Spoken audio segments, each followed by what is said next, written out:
দাঁড়িয়ে আছে, আমরা লুঙ্গি পরে এসেছি, কি করা যায়?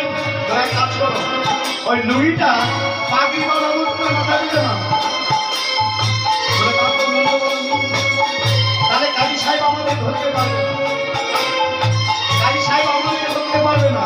এই তারা কি করলেন, পাগড়ি বাদাম করে ওই লুঙ্গিটাকে বেঁধে দিলেন আর হাত দিয়ে মুখ ডাকলেন, মাথায় বাঁধিয়া পা দেহ বসর থাকি